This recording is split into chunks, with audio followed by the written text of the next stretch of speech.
പേരിലല്ല പ്രവൃത്തിയിലാണ് കാര്യം എന്നുള്ളത് ഫുട്ബോളിൽ നമ്മൾ ഒരുപാട് എടുത്ത് കണ്ട് പരിചയപ്പെട്ടിട്ടുള്ളതാണ്. ഇംഗ്ലീഷ് പ്രീമിയർ ലീഗിന്റെ കാര്യം എടുത്ത് നോക്കി കഴിഞ്ഞാൽ ക്ലോഡിയോ റണിയേരി എന്ന് പറയുന്ന താരം ലെസ്റ്റർ സിറ്റിയെ ചാമ്പ്യന്മാരാക്കുന്നതിന് മുമ്പ് എന്ത് പേരുണ്ടായിരുന്നു?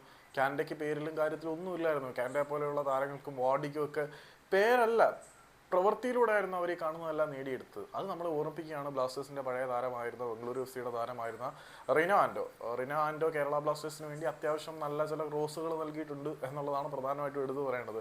കേരള ബ്ലാസ്റ്റേഴ്സിന്റെ പരിശീലകനായിട്ട് ആഷ്ലി വെസ്റ്റ്വുഡിനെ അനൗൺസ് ചെയ്തപ്പോൾ അദ്ദേഹത്തിന് സ്വാഗതം ആശംസിച്ചുകൊണ്ട് റിനോ ആൻഡോ തന്റെ സോഷ്യൽ മീഡിയ ഹാൻഡിലിൽ ഷെയർ ചെയ്തിരിക്കുന്ന തലക്കെട്ടിനാണ് പേരിലല്ല പ്രവൃത്തിയിലാണ് കാര്യം എന്നുള്ളത്.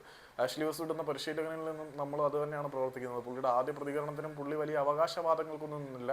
ബ്ലാസ്റ്റേഴ്സ് എന്ന ക്ലബിന്റെ പ്രധാനപ്പെട്ട പ്രശ്നം എന്താണ് എന്നാൾ തിരിച്ചറിഞ്ഞ് അത് അഡ്രസ്സ് ചെയ്തുകൊണ്ടാണ് സംസാരിച്ചത്.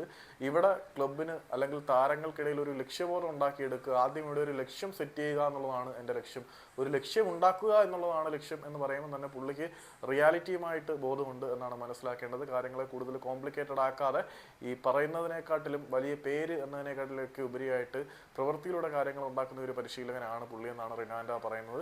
തുടർച്ചയായിട്ട് 2 തവണ ബംഗളൂരു എഫ് സിയെ ഐ ലീഗ് ചാമ്പ്യന്മാരാക്കുന്നതിൽ പ്രധാനപ്പെട്ട പങ്കുവഹിച്ച താരങ്ങളിൽ ഒരാളാണ് ഈ വെസ്റ്റ്വുഡ് എന്ന പരിശീലകൻ. അന്ന് വെസ്റ്റ്വുഡിന്റെ കീഴിൽ കളിച്ച താരമാണ് റിനോ ആൻഡോ.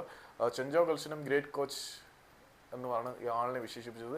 ഏതായാലും ഇന്ത്യൻ മണ്ണിലേക്ക് വീണ്ടും സ്വാഗതം റിനോ ആൻഡോ പുള്ളിയോട് പറയുമ്പോൾ പുള്ളിയുടെ ടാഗ് ലൈൻ പേരിലല്ല പ്രവൃത്തിയിലാണ് കാര്യം എന്നുള്ളതാണ്. ഇപ്പം ബ്ലാസ്റ്റേഴ്സ് വലിയ പേരുകളില്ലെങ്കിൽ പോലും താരങ്ങളുടെ പ്രവൃത്തിയിലെ ആ ഒരു ഫുൾനെസ് തിരികെ കൊണ്ടുവരാൻ പുള്ളിക്ക് കഴിയുമെന്ന് നമുക്ക് വിശ്വസിക്കുന്നില്ല, പ്രതീക്ഷിക്കാമെന്ന് പറയുന്നതാണ് ശരി.